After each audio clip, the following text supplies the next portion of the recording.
The enhanced community quarantine on the entire island of Luzon has caused a lot of changes in who we are and what we do for law school. What has been an endless battle of living from recit to recit, quiz to quiz, and hoping against hope for a break, a short rest in between what we have to finish for law school has given us an early summer vacation. In the weeks and possibly months ahead, we are tasked to become model citizens. We are tasked by the government no matter if we have faith in it or not. At sarili na rin nating pagkukusas na sumunod tayo sa mga alituntunin ng pamahalaan sa pagpuksa sa pandemic na ito. We are tasked to remain home, stay healthy, and join this fight of humans versus the disease. In this episode, I want to share with you 10 things you can do to make the most of the class suspension. Coming right up!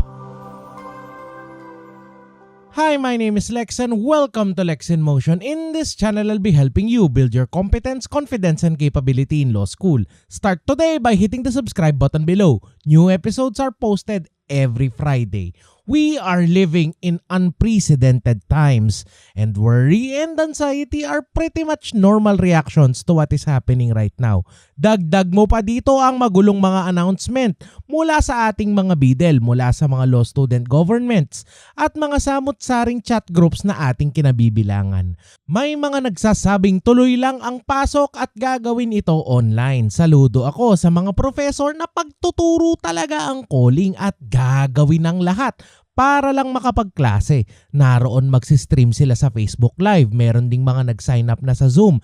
Meron ding mga nagsasabing manatili na lang tayo sa bahay, basahin ang buong syllabus at maging handa para sa exam at recit pagbalik ng klase. Wala naman din itong iniwan kung ganyan din naman ang professor mo in real life. Meron akong naging professor noon na nagpakilala sa first day of class. Sabi niya, "You Google me, I am famous." Sunod na namin siyang nakita ay meeting before midterms. What is clear is that some of our professors are evolving. Some of them are complying with their unconditional obligation to teach us the law. This brings me to step 1. Comply with all of your law school requirements. The class suspensions are scheduled to end on the 14th of April. Pero ako, I have serious doubts kung makakabalik na nga tayo sa loob ng ilang linggo. What is very clear is that when classes resume, rat-ratan ito. Either mabilis na mga discussion at diretso tayo sa midterms at finals, or mataas ang expectation sa atin pagdating sa quiz at recitation. This brings me to step 2. Read all of the cases in the syllabus. Kapatid, we have about a month to read. We cannot come to class and say, "I'm sorry sir, I did not read the case." Hindi ito katanggap-tanggap sa pandinig ng ating mga professor. Ang linyang yan, lalo na sa panahon na binayayaan ka ng maraming panahon at pagkakataon, ay maaaring maging mitya ng iyong pagpasa. Step 3. Establish a new routine. Routines keep us productive and balanced as we work our way through our day. Routine ang nagbibigay sa atin ng kaunting katinoan kapag nagkakasabay-sabay. Ang boss mong mahirap pakisamahan, ang professor mong sa dissenting opinion nagtatanong sa klase, at iba pang mga gawain sa araw-araw. We have about 3 more weeks remaining before classes resume, although I have my serious doubts that they will. 3 weeks is enough to make new habits and I encourage you to incorporate them into a new routine. More than anything else, routines give us a sense of purpose. They give us a feeling of accomplishment. Heto ang madalas na wala natin sa law school. We are almost always never rewarded for what we do. If you have a routine and you're able to set a task and complete it, then you will feel that your day hasn't been a wasted one. May natapos ka, kapatid, and that means everything. Step 4. Find your internal prime time. Your internal prime time is the set period of the day where you can focus more, read faster, and just function at a higher level. For some of us, our internal prime time is between 9 a.m. to 12 noon. Others are just more productive from 6 p.m. to 10 p.m. Personally, I feel I do most of my best work from 4 a.m. to 10 a.m. Kahit anong oras pa yung peak performance mo, kapatid, kailangan mo talagang madiscover ngayon pa lang. Kakailanganin mo yan, kapatid, kapag ikaw ay naging barista. At dito ka rin huhugot ng lakas ng loob at tiwala na sinulit mo lahat ng iyong oras. When you build your routine, build it around your internal prime time. Find that time of the day when you are most alert, when you're able to read and absorb materials, and when you're able to focus. Your internal prime time is not necessarily the time of day kung kailan ka sinisipag. Minsan kasi hapon ka na kumikilos kapatid dahil nagigilty ka. Napalubog na lang ang araw ay simpleng pagligo lang ay hindi mo pa nagawa. Step 5, build your immune system by getting adequate sleep. Uso ang sakit sa law school dahil lahat tayo ay pagod, puyat at nanananghalian na lamang kapag palubog na ang araw. Konting ubo lang sa klase ay kumakalat paglipas ng ilang araw. Sa isang linggo, asahan mong ilan na sa inyo ang natahol at apektado ka na rin. Kung ikaw ay tinanong, do you agree with the answer of your classmate whose answer was conveniently buried by a lot of coughing from the back of the room? Sleep is a luxury in law school. Now is not the time to deprive yourself of sleep. Now is the time to get at least 8 hours of sleep. Factor that in when you establish a new routine. For hardworking working law students, kapatid, kailan ka huling natulog ng tanghali? Step 6, spend time with your family. Family is one of the biggest casualties in our decisions to go to law school.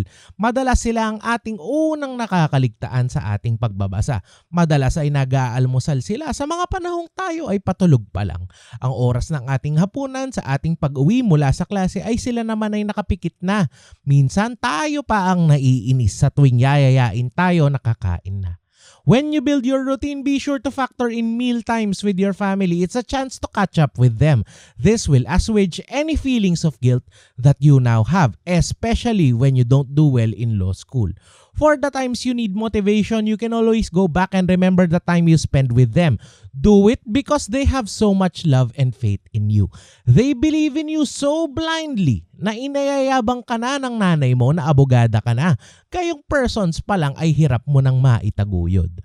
The maker of Bar Boys has made the brave decision to put up his work on YouTube, and I'll leave a link to that in the description down below. I hope you and your loved ones can watch it together. Sana naman ay pagkatapos mas maintindihan ka na nila, kapatid. Step 7. This is for the hardworking working law students who still have to work from home. Use the time for your daily commute to read what you have to read. It's always tempting to sleep a little more, but that's almost usually never an option for us. What's working for me right now is to send out my emails really early in the morning and get the rest of my work done before the sun is up. From there, I batch together my phone calls and follow-ups from 10 a.m. to 12 noon. Step 8. Take the time to work on your handwriting and the way you answer during exams. Your handwriting is an essential skill in law school. Hinding-hindi tsatsagain ng mga professor mo kung hindi mabasa ang iyong sulat na kalkal chicken. At kung nahilo na siya sa sulat mo at pangit pa ang pagsagot mo, asahan mo, kapatid, ligwak ka sa bawat exam. The only exceptions I've encountered here are professors who also have very terrible handwriting na ang comments nila sa exam booklet ay parang mga pulang uod na ipinahid sa booklet. Kapatid, you have time. Go back to your routine and set aside at least 30 minutes each day to find the bar exam problem and answer it using your handwriting. If you are not sure how to start, I've published a few guides on how to improve your handwriting and how to answer bar exam problems. I'll be leaving links to those in the description down below.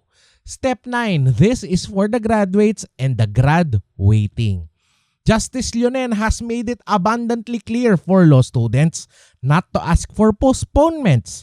Until and unless he says the 2020 bar exam is cancelled, then your hard work does not and should not stop. Ikaw rin ang lugi, kapatid, kung sakaling magpetiks ka. Ang November 2020 ay darating yan. Hindi ka madadagdagan ng oras magbasa at mag-aral dahil lang tayo ay may kinakaharap na epidemya. Tuloy ang laban, kapatid, hindi lang natin alam kung kailan. Finally, just trust God more. Fear and panic have taken over our lives, and when we don't have control, we tend to hurt ourselves and others as well. In the greater scheme of things, I think that God, in His infinite wisdom, will not destroy the world. This is not the end, but it's a true and thorough test. It's a test of our humanity, a test of our desire to give, to love, and to serve. A test of our compassion and a test of the indomitable human spirit. Whether we choose to survive as a family or thrive as a community, I trust God that we will come out of this together, stronger than ever.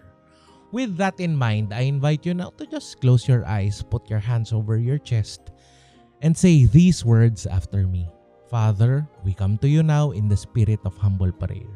Although we are separated by space and time, we come to you together as we go through these truly trying times.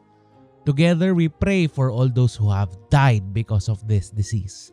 We pray for their families who weep and mourn and grieve their loss. We pray for those who are ill and the families of those who are sick. Give them the strength and the grace to see beyond their current situation. We also pray for our frontliners and caregivers. Give them strength of body, soundness of mind, and loving hearts for your service. We pray for our leaders and decision makers that they will act in the better interest of the greater number, away from selfish paths. In a special way, I want to pray for my friend here, who is one with me in prayer. Help my friend trust you more, that you will keep my friend in good health as we go through this pandemic. I pray that you bless my friend with clarity of mind, with a strong sense of purpose, as my friend here makes the most of the abundant amount of time you have blessed us with. You have called my friend here to be a lawyer for your people, with a gracious heart for service. You have called my friend by name to live a life of purpose, to be a bearer of light in these dark and trying times. Remind my friend God that this calling, this purpose did not stop with this virus, this enhanced community quarantine. God, you are greater than any disease. You are greater than any illness. I call upon this greatness, your greatness, to bless my friend here, that every cell, every tissue, every organ, and every system of my friend's body to remain healthy as always, so that my friend can one day fulfill your mission and your calling. This we ask in the mighty name of Jesus, we pray. In the mighty name of Jesus, we pray. Amen and amen. Salamat kapatid kung inabot mo ang ending ng episode na to. Salamat din sa pagdarasal kasama ko. Salamat at sa kahit ilang minuto ng kwentuhan natin dito ay sana nalibang ka sa gitna ng mga nangyayari sa mundo. Thank you so much for watching. Like and share this video for good law school karma, and I will see you next Friday.